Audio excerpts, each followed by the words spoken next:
구독과 좋아요, 알림 설정 부탁드립니다. 더 좋은 영상을 만드는데 큰 힘이 됩니다. 저는 그날도 새벽 5시에 일어났습니다. 20년째 변하지 않는 습관이죠. 낡지만 깨끗하게 다려진 청소부 유니폼을 입고 광림타워 로비로 향했어요.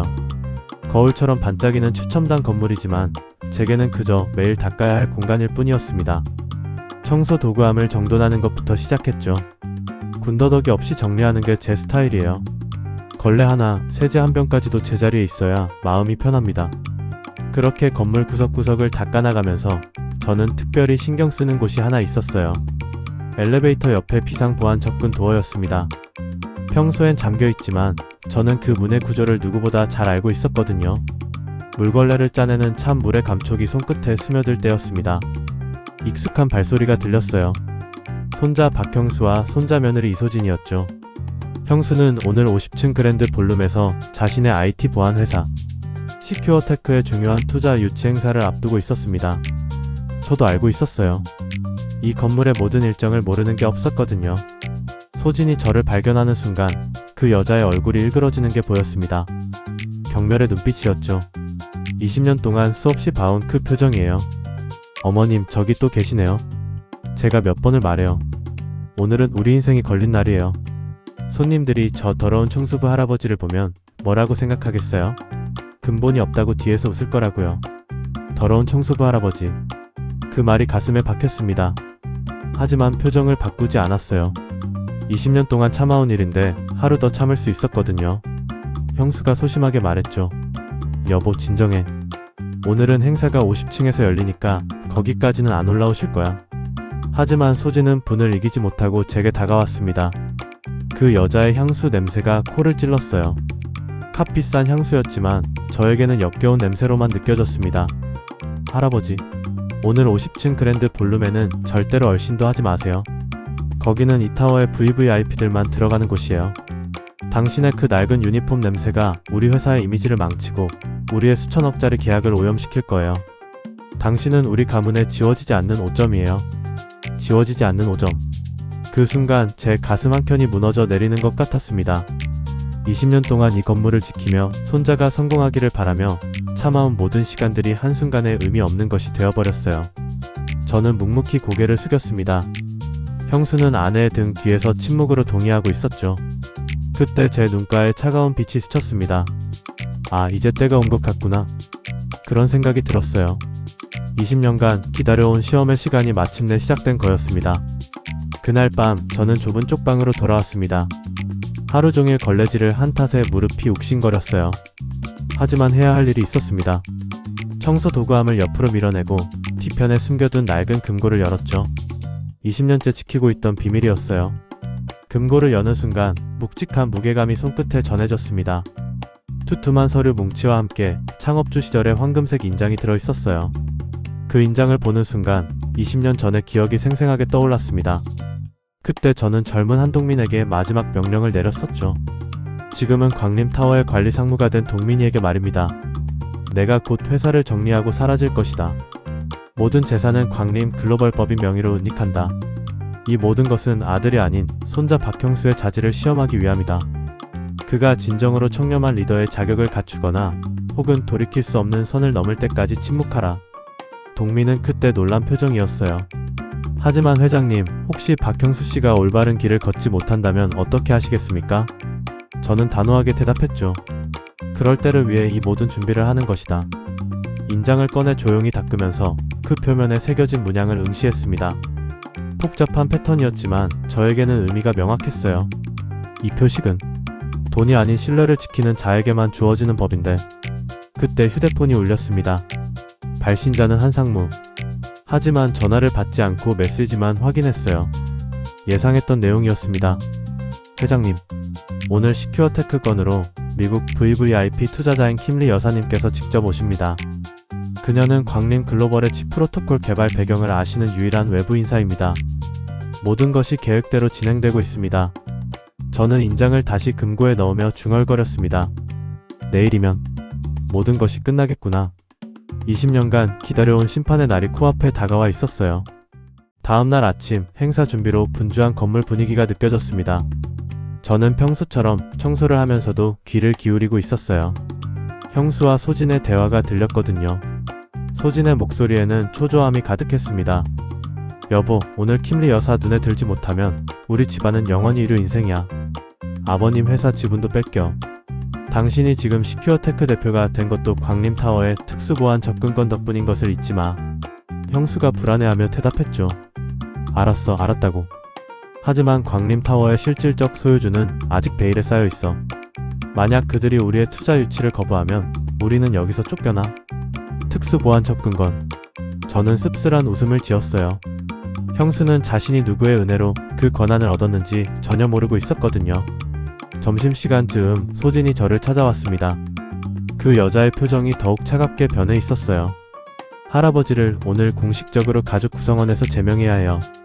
형수 회사 서류에 가족과의 모든 금전적, 법적 관계 단절이라는 항목을 추가할 거예요. 상류층은 이런 부분을 중요하게 여긴단 말이에요. 당신의 청소부 할아버지는 더 이상 당신의 가족이 아니라고 선언해야 해요. 저는 그 말을 들으면서도 걸레질을 멈추지 않았습니다. 바닥의 때가 잘 지워지지 않더군요. 마치 제 마음속의 상처처럼 말이에요. 얼마 후 형수가 서류를 들고 찾아왔습니다. 차가운 눈으로 저를 바라보면서 말이죠. 할아버지, 제발 도와주세요. 이 서류에 서명해 주시면 됩니다. 저와 소진이의 성공을 위한 마지막 단계예요. 그리고 부탁인데 오늘 50층에 절대 오지 마세요. 당신의 낡은 유니폼은 제게 너무나 큰 수치입니다. 당신은 더 이상 우리 가족이 아닙니다. 더 이상 가족이 아니다. 그 말이 마지막 일격이었습니다. 저는 서류를 보지도 않고 고개를 들었어요. 그리고는 묵직한 창업주 인장을 꺼내 책상 위에 내려놓았습니다. 형수는 그 인장을 보고도 아무것도 알아차리지 못했어요. 그저 이상하다는 표정만 지을 뿐이었죠. 저는 그때 마음속으로 결심했습니다. 이제 더 이상 기다릴 필요가 없겠구나. 그날 오후 50층 그랜드 볼룸에서는 시큐어테크의 운명을 가를 행사가 한창이었습니다. 저는 아래층에서 청소를 하면서도 그 상황을 주시하고 있었어요. 건물의 모든 보안 시스템이 제 손 안에 있었거든요.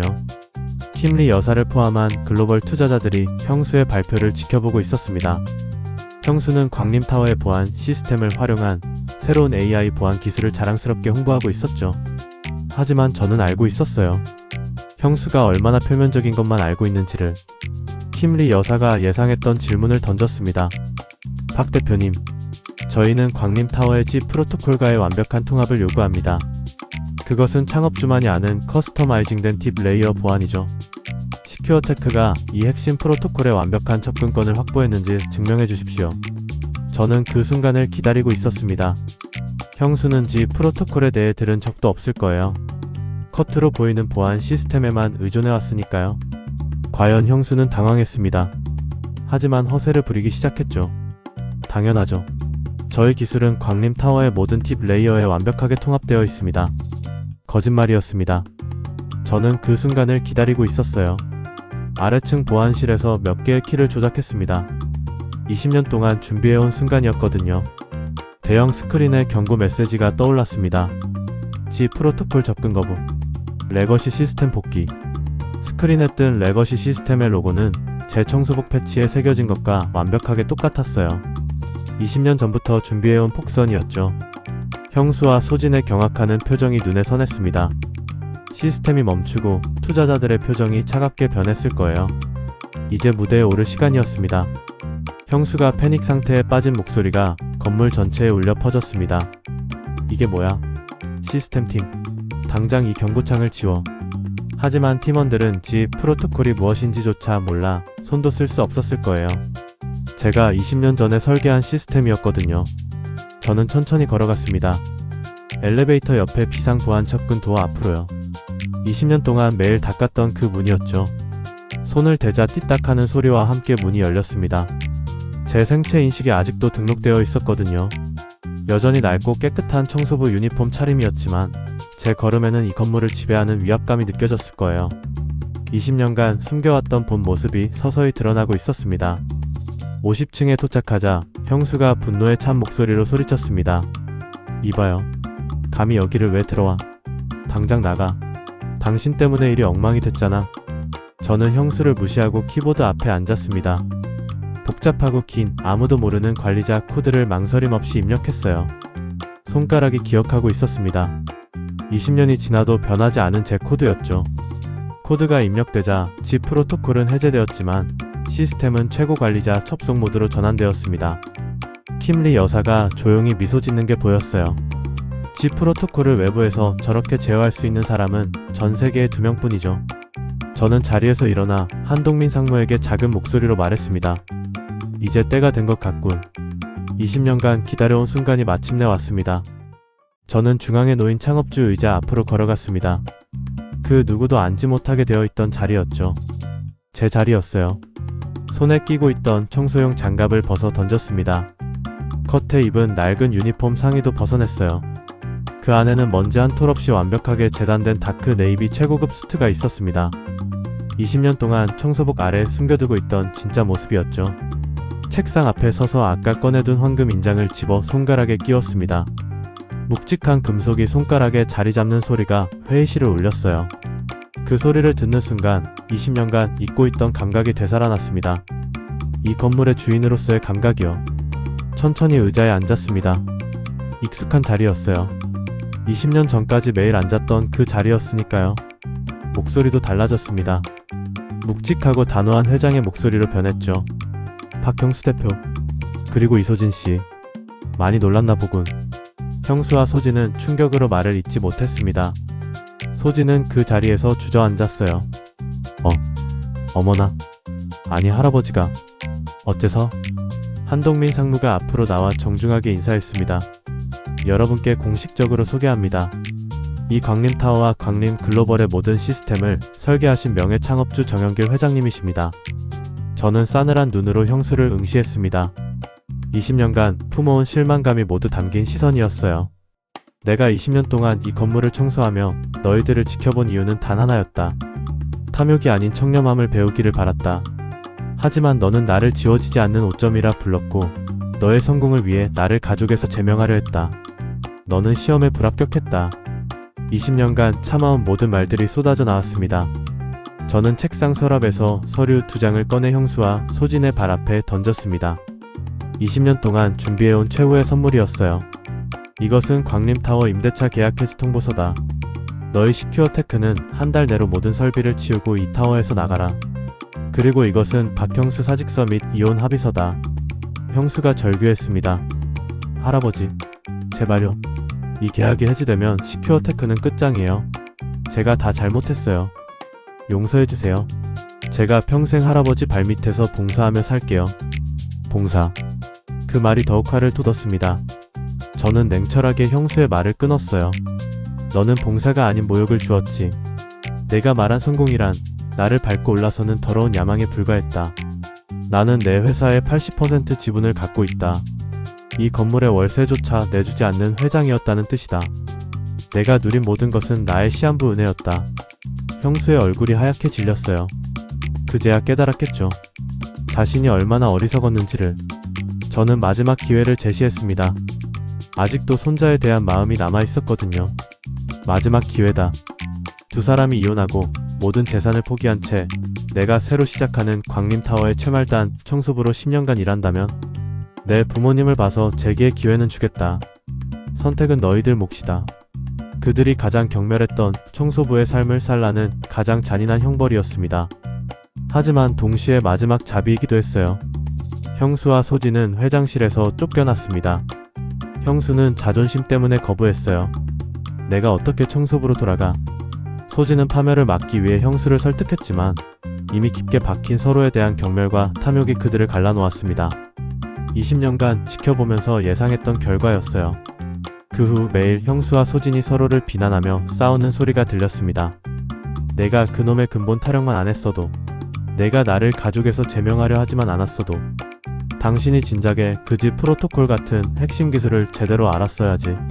결국 당신은 껍데기뿐인 CEO였어.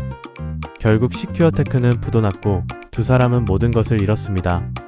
가장 낡고 허름한 판잣집에서 서로를 원망하며 이혼 서류에 도장을 찍었죠. 탐욕으로 맺어진 관계는 결국 증오만을 남겼습니다. 저는 다시 제 옛 쪽방으로 돌아와 뉴스 화면을 봤어요. 박형수와 이소진의 파국적인 이혼 기사가 나오고 있었습니다. 한동민 상무가 들어왔습니다. 회장님, 모든 것이 정리되었습니다. 시큐어테크는 해체되었고 두 사람은 서로의 탓을 하며 떠났습니다. 저는 묵묵히 청소 도구를 정리했습니다. 손에는 여전히 창업주의 인장이 빛나고 있었어요. 20년 만에 되찾은 제 정체성이었죠. 세상에는 걸레로도 닦을 수 없는 더러움이 있다는 것을 확인했으니 이제 됐다. 인장을 다시 금고에 넣고 청소복을 입은 채 마지막으로 광림타워의 깨끗한 바닥을 응시했습니다.